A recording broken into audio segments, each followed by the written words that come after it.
My name is Dan. I'm 55 years old, and I lived with Laura for almost 20 years. We never got married, not officially, though we talked about it once or twice when the years were still new and kind to us.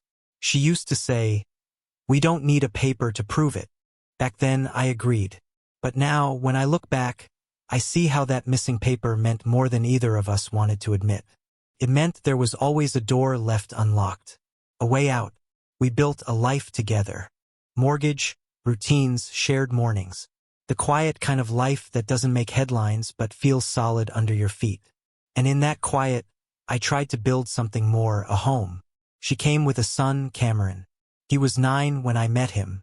Skinny, serious, too polite for his age. The first time I picked him up from school, he didn't say a word during the entire drive. Just stared out the window, clutching a backpack that looked heavier than it should have been. When we got home, Laura asked how it went. I said fine. What I didn't tell her was that when he got out of the car, he didn't say thank you. Just closed the door softly and walked away. I didn't hold it against him. His real father, Brad, had left 2 years earlier, promising to call, to visit, to figure things out. He never did. The boy had a right to his silence. I thought I could fill that gap with patience. That's what I believed love was, showing up when others don't. So I showed up.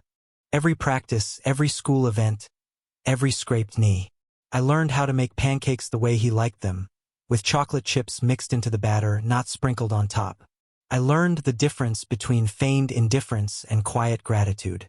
I told myself that every small gesture mattered, that the years would smooth out the distance between us. When he turned 12, I built him a treehouse in the backyard. Took me 3 weekends, working through rain and cold, hammering in the dark after work because I wanted him to wake up to it. He climbed up once, said, "Cool," and went back inside. I pretended that was enough. At 14, he started calling Brad again. Late nights, whispers through the walls. I could hear his voice drop to that half-laughing tone only reserved for heroes. When I asked Laura about it, she said, "He's still his father, Dan. You can't blame him for being curious."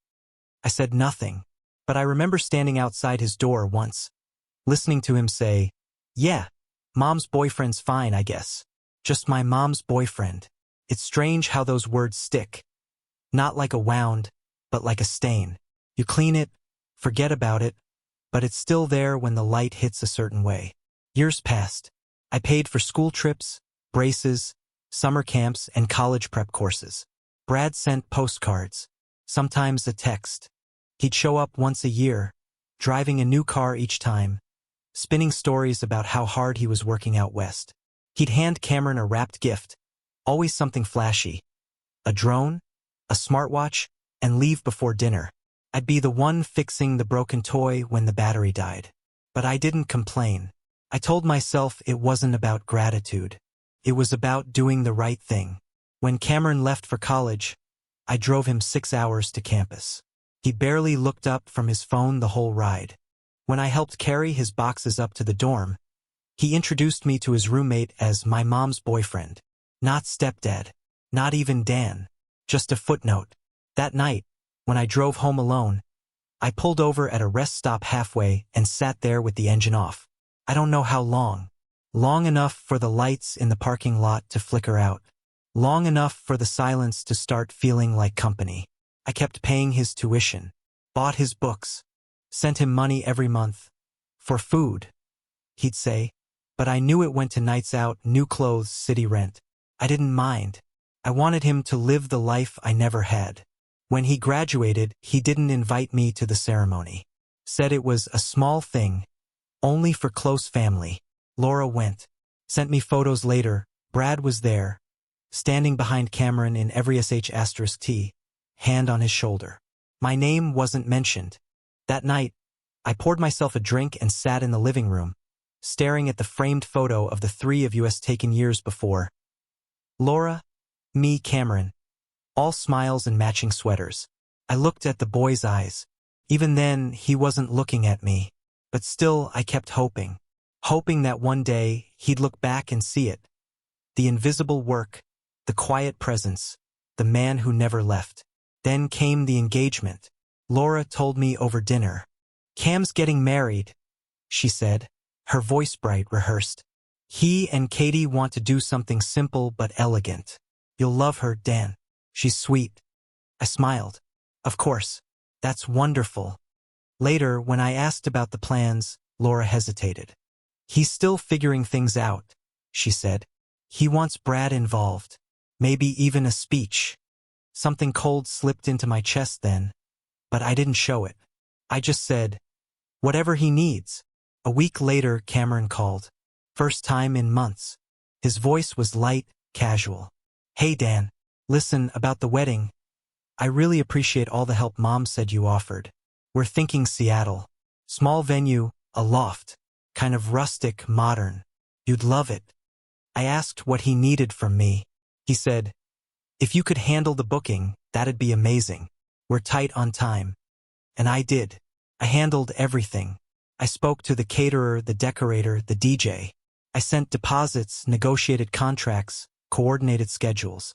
Each time a bill came through, I paid it. Quietly. No fanfare.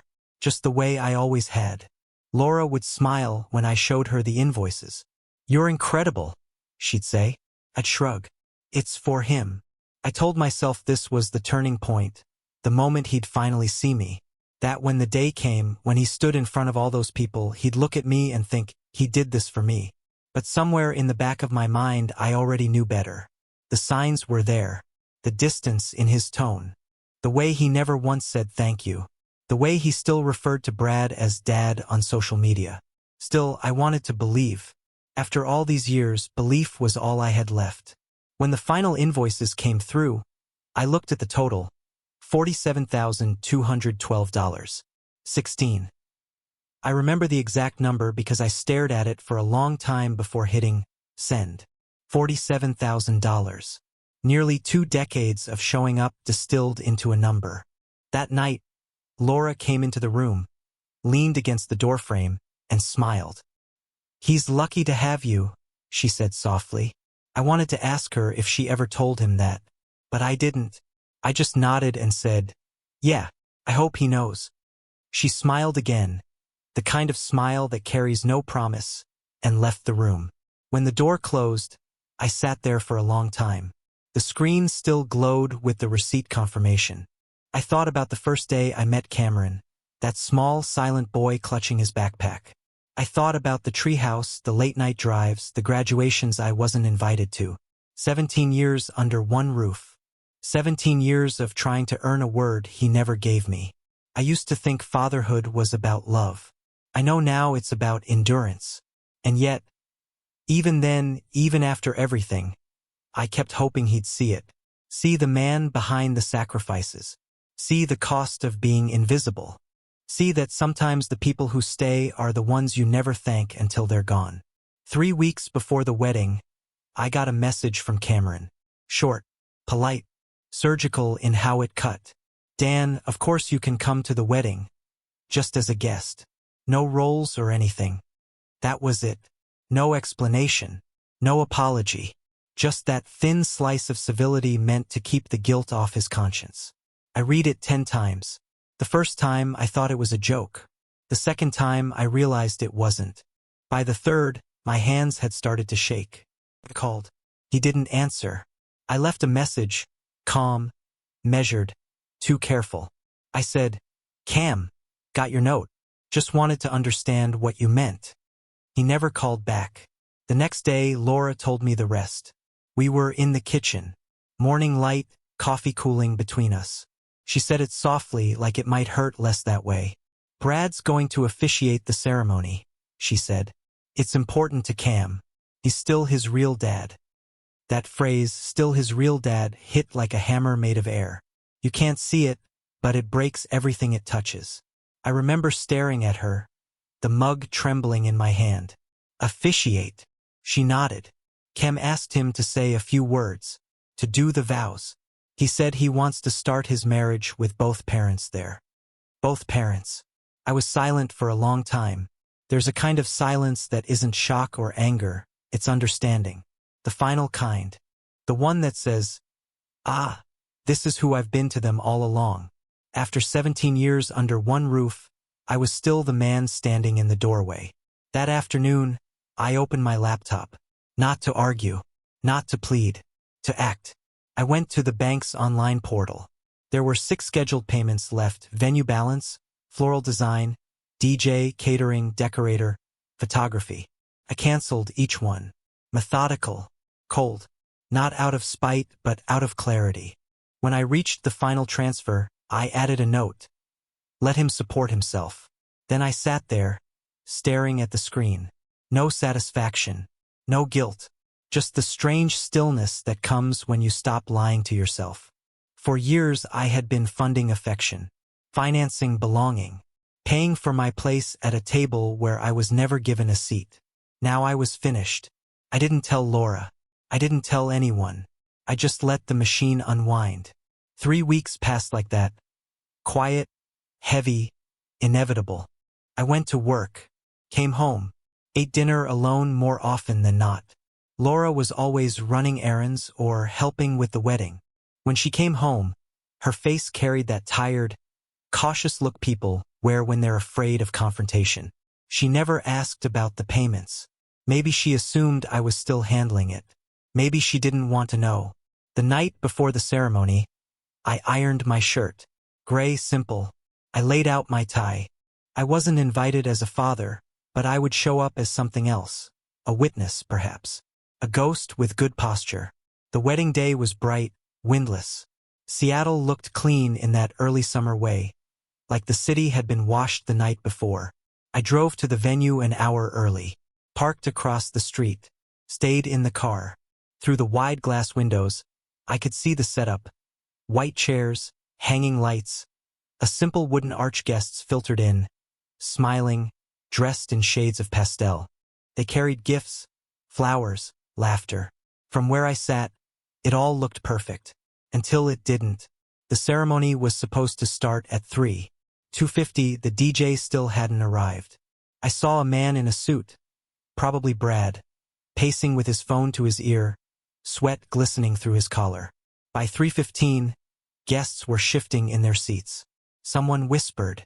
Someone else checked their watch. The music never started. The florist's van hadn't shown either. The bouquets at the altar were small, uneven, the kind you pick up at a supermarket. At 3:30, Laura appeared, flustered, her dress slightly creased. She was talking to the event manager or maybe arguing. I could tell by the way her hands moved. Then I saw Cameron, standing by the arch, stiff, nervous, whispering to Katie, his bride. She looked beautiful, nervous but beautiful. She kept looking at him like she didn't understand what was happening. Brad moved to the front, wiping sweat from his forehead. He was holding a small binder, probably the vows. His expression said it all. This wasn't going according to plan.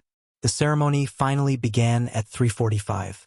No music, just the murmur of restless guests. Someone played a song off their phone, tinny and uneven. The arch swayed slightly in the wind.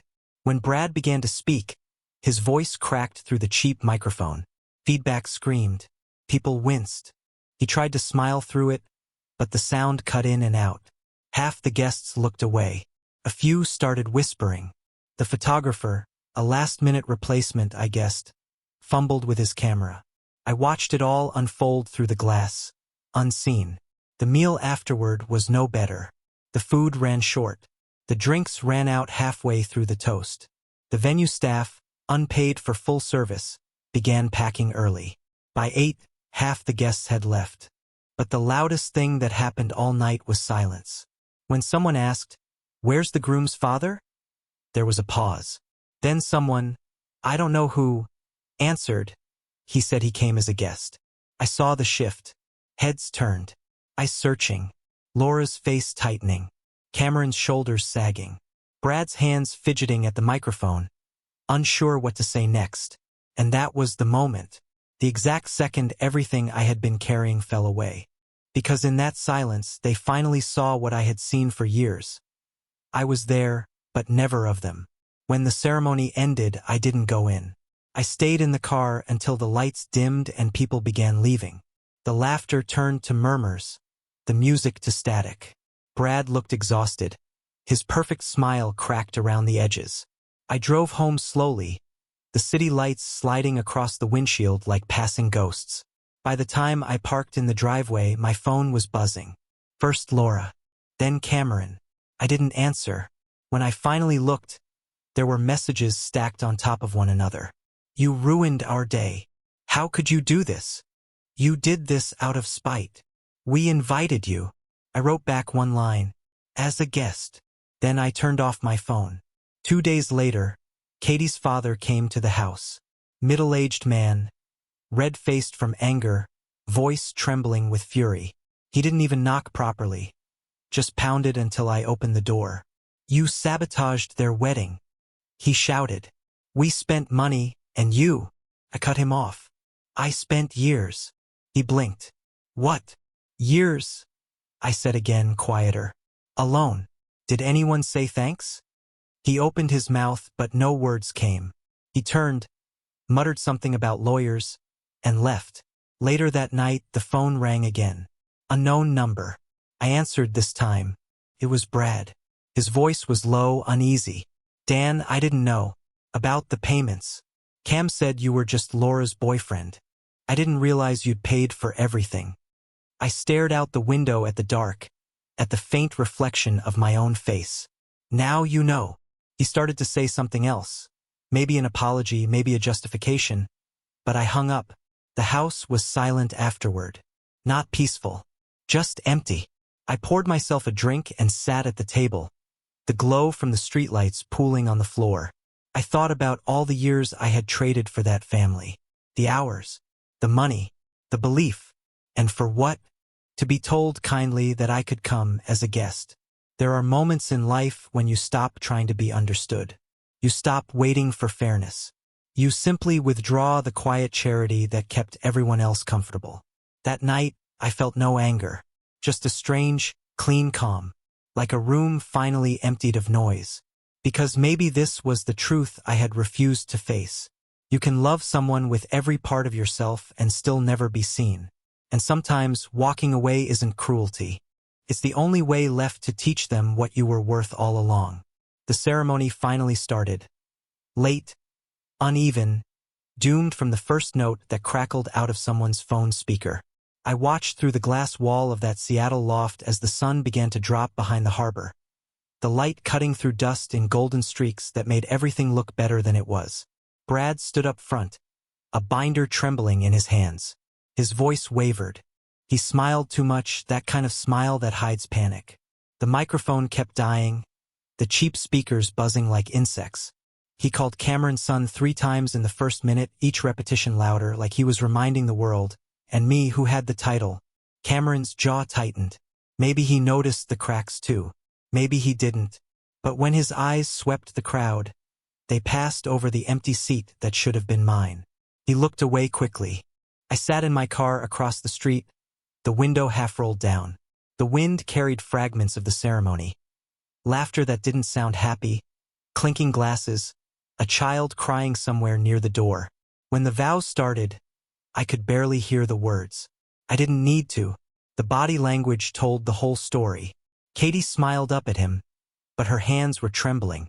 The arch behind them leaned slightly, one corner unbalanced because the rental company had delivered the wrong frame, and no one had known how to fix it. Brad's speech was the kind of disaster you only see in slow motion. He tried to read something poetic, something about second chances, about how love heals the fractures of the past. But the microphone cut again. His words faded in and out, half sentences swallowed by static. People leaned forward, confused. A few guests laughed awkwardly. Someone coughed. When the kiss finally came, it was polite. A small press of lips, nothing like the triumph people expect at weddings. The applause that followed was thin, half-hearted. The DJ never arrived, so someone plugged a phone into a Bluetooth speaker and played a random playlist. Pop songs, volume uneven, cutting in mid-chorus. I stayed until the reception began. Watched the buffet line dwindle, the servers whispering behind the counter about missing payments, about how nothing had been fully covered. The venue coordinator cornered Laura near the stage. I could tell by her posture that she was apologizing, offering promises she couldn't keep. By 7, the bar closed. By 8, the guests were restless, drifting out to smoke or call rideshares.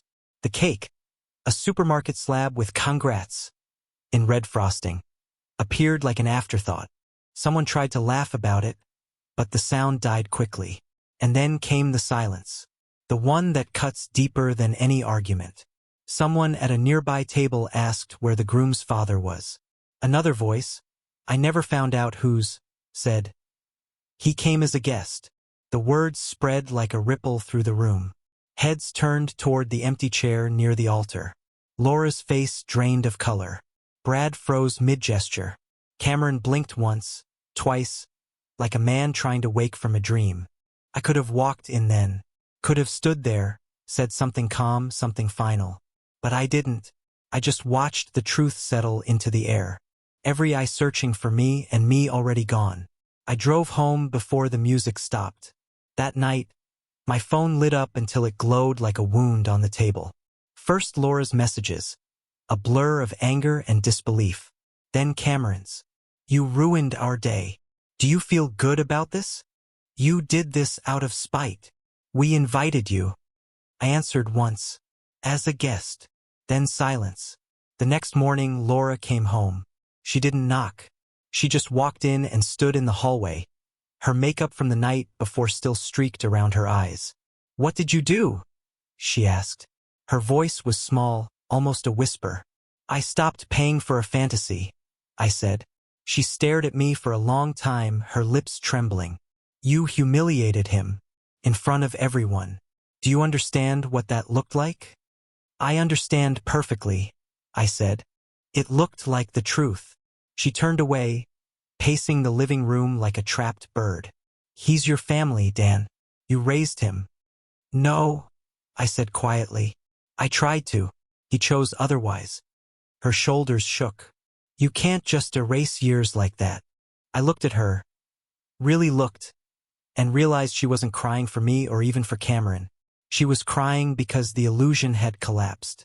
The neat, quiet story she'd built, that her ex could be forgiven, that I could keep giving, that everyone could stay comfortable, had been shattered in public daylight. For her, it was embarrassment. For me, it was freedom. 2 days later, Katie's father showed up, red-eyed, furious. He accused me of sabotage, of ruining a young couple's future. I let him shout until he ran out of words. Then I told him, softly, I spent years building their present. You can manage their future. He left without another word. That evening, Brad called. His tone had changed, quieter, almost respectful. I didn't know you covered all that, he said. Cam told me you were just helping out. I did more than help, I said. I built the stage he performed on. He was silent. Then he said, Look, man, I'm sorry. I didn't mean for it to. I hung up. For a few days, I didn't leave the house. I cleaned, fixed things, filled the silence with meaningless motion. The smell of cut wood and detergent filled the rooms. It was strange. After years of noise, of footsteps that weren't mine, of voices that never thanked me, the quiet felt almost holy. On the third night, the phone rang again. Cameron this time. I almost ignored it, but something in me, maybe habit, answered. His voice was tight, breathless. Why did you do it, Dan? Why'd you have to ruin everything? I didn't ruin anything, I said. I just stopped pretending. You embarrassed Mom. You made Katie cry. I stopped paying. I interrupted. That's all. I stopped paying for people who told me I didn't belong. He was silent for a moment. Then, quietly, You could have talked to me. I tried for 17 years, I said. You never listened. He exhaled, shaky. I didn't mean what I said back then, about you not being my dad. I was just angry.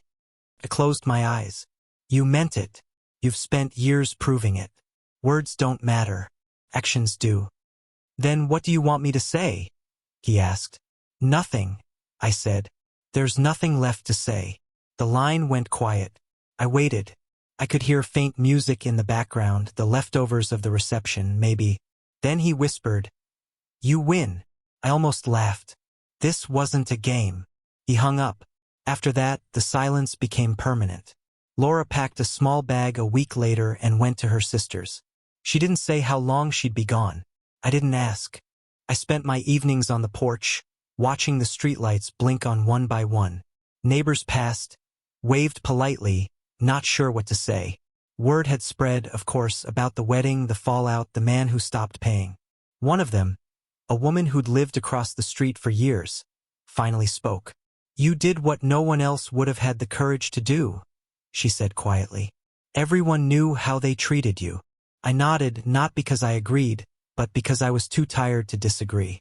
That night, I walked through the house, turning off lights one by one. Each room carried an echo, laughter that wasn't mine, footsteps fading. The kitchen smelled faintly of coffee and old arguments. I stood in the doorway of Cameron's old room. The posters were gone, the shelves empty, just the outlines where his furniture had been. The air was still, like a place abandoned long before anyone noticed. 17 years. That's how long I gave. I thought about the first school pickup, the treehouse, the college fund, the long drives, the late-night math homework, the graduation I wasn't invited to. Every memory layered with the same sentence. "You're not my real dad." I whispered it aloud, almost gently, just to hear how it sounded when I wasn't the one bleeding from it. It didn't hurt anymore. Not the way it used to. It just sounded like truth. I went to bed early that night. Slept straight through until morning. The first real sleep I'd had in months. When I woke, the house was bright with cold sunlight, and for the first time in years, I didn't feel like I owed anyone anything. That was the aftermath. Not peace. Not victory. Just the clean silence left after the noise dies. And in that silence, I realized something simple. Sometimes you have to let a family collapse to see what it was built on. Mine was built on debt, and I had finally settled the account. Weeks passed before the house remembered how to breathe. The air grew still. The floors stopped creaking under footsteps that weren't mine. Laura's perfume lingered in the hallway for a while, then faded like a scent washed out of fabric. The bed felt wider. The nights, quieter. At first, the quiet unnerved me. I would wake before dawn, listen for the familiar rhythm of someone else moving, the coffee maker, the sound of a hair dryer, the faint slam of a door, and hear nothing. Only the refrigerator hum and the wind pressing against the windows. Silence can be brutal when you've lived years inside other people's noise. But then something changed. The silence stopped sounding like punishment. It started sounding like proof. Every evening I walked through the house, turning on a single lamp in each room. Not because I needed the light, but because I liked to see how still everything had become. The rooms had weight again. They belonged to me. The furniture no longer felt borrowed. Even the floorboards seemed to have forgiven me for carrying so many unspoken things across them. People talked, of course. Neighbors whispered that I'd lost it, that I'd destroyed a wedding out of bitterness, that I was lonely, vengeful, cruel. Maybe I was all those things. Maybe cruelty is just the shape love takes when it's starved for too long. A week after Laura left, I found one of Cameron's old notebooks in the attic, covered in dust, pages curling at the edges. Inside were doodles, half-finished math problems, a short list titled things I like. I read it slowly. Soccer, dogs, snow days, mom's spaghetti, dad's truck. I wasn't on the list, not even a footnote. I closed the notebook and put it back. Some histories don't need rewriting. A few days later, Katie sent a message. I almost didn't open it, but curiosity got the better of me. "Hi Dan. I know this probably doesn't mean much now, but I wanted to say thank you for everything you did. We found out what happened. The vendors showed us the invoices. Everyone knows it wasn't revenge. It was truth. I'm sorry they treated you like you were invisible. I just wanted you to know someone finally saw it." I read it twice. It was the first real acknowledgement I'd received in 17 years. I didn't reply. What could I say? "You're welcome for the wreckage?" Tell him I forgave him just enough to forget? No. Some letters are meant to end without an answer. Laura called once after that. Her voice was strained, polite, like someone speaking to a landlord rather than a man she'd lived beside for 2 decades. I'm at my sister's for now, she said. Cam's been distant. He's trying to fix things with Katie. Maybe you should talk to him. I think we said everything that needed saying, I replied.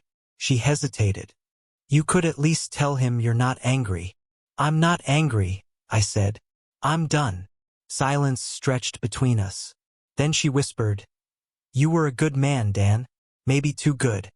I almost laughed. That's what people say when they've used you up. The line went dead. I didn't call back. After that, life shrank into smaller, cleaner shapes. Work, the porch, the slow rhythm of ordinary mornings. I started fixing the fence, repainting the shutters. Manual things, quiet things. Each nail, each brushstroke felt like reclaiming territory I'd surrendered long ago. Some evenings I walked down to the lake, sat on the old dock with a thermos of coffee and watched the water change colors. There's something about reflection, how it shows the sky but never keeps it. Maybe people are like that too. Occasionally, I caught myself wondering where Cameron was. Whether he still lived in the city. Whether he looked at wedding photos and saw the empty chair. But the thought never lasted. Regret has no home once you've accepted the cost of truth. One Sunday, the neighbor from across the street stopped me while I was trimming the hedge. She'd been at the wedding. I recognized the discomfort in her smile.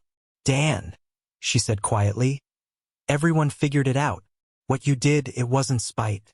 It was a message. I nodded. Messages don't always need words. She smiled sadly. Still, I think they finally saw you. That night, I slept through until morning without waking once. No dreams. No noise. Just a kind of steady, wordless calm that felt almost holy. It struck me then how simple peace can be once you stop trying to earn it. For years, I mistook endurance for love, sacrifice for belonging. I thought if I just stayed long enough, gave enough, paid enough, they'd let me in. But some doors don't open. They're painted shut from the start. I used to imagine family as something you build. Bricks of effort, mortar of patience. But family isn't built. It's granted. Either you're inside it or you're standing in the rain, holding the materials no one asked for. I spent nearly 2 decades standing in that rain. Now I'm dry. Sometimes, late at night, I walk past the empty bedroom that used to be his. The air in there still smells faintly of the detergent Laura liked. A few old trophies sit on the shelf, participation awards mostly. I've thought about throwing them away, but I don't. They remind me of the lesson I bought with all those years. That love given without recognition becomes debt. The balance is settled now. I don't hate Cameron. I don't even blame him. Children mirror what they're taught. He learned silence from his mother and absence from his father. All I ever taught him was endurance. And maybe endurance without gratitude just turns into resentment. Sometimes I wonder what he tells people about me now. Whether I'm the villain in his story, the bitter man who cut the strings too late. Maybe that's fair. Every story needs its monster. But monsters sleep well when they stop pretending to be saints. I've been sleeping well lately. The nights stretch long and clean. The world outside my window hums with its own quiet logic. Traffic in the distance, the creak of trees, the rhythm of a life finally stripped to essentials. I don't wait for apologies anymore. I don't rehearse speeches I'll never give. I simply exist, steady, unseen, unneeded. And yet, every so often, when the wind shifts, I think I hear laughter drifting from some memory I've left behind. A boy's voice calling across years that no longer belong to either of us. I don't answer. I just listen until it fades. Because sometimes not answering is the only honest response. I suppose people will judge me. They'll say I overreacted, that I should have forgiven, that I should have stayed a little longer, given a little more. Maybe they're right. Maybe I am the villain. But villains are just men who stopped subsidizing other people's comfort. So tell me, if you'd spent 17 years paying for love that never came, would you have kept paying? Would you have sat through that wedding, smiling while another man called himself father? Would you have opened your wallet one more time, just to be told again that you were only a guest? I doubt it. Because one day you wake up and realize that being the better man doesn't mean being the endless one. And when you finally stop, when you finally draw the line and stand behind it, something miraculous happens. You sleep, not out of peace, not out of victory, but because, for the first time, the world stops asking you to prove your worth. And in that stillness, in that quiet, empty house that finally belongs only to me, I understand the truth I waited too long to learn. Just being there doesn't mean they'll ever see you. But walking away on your own terms, that's the only way they ever will.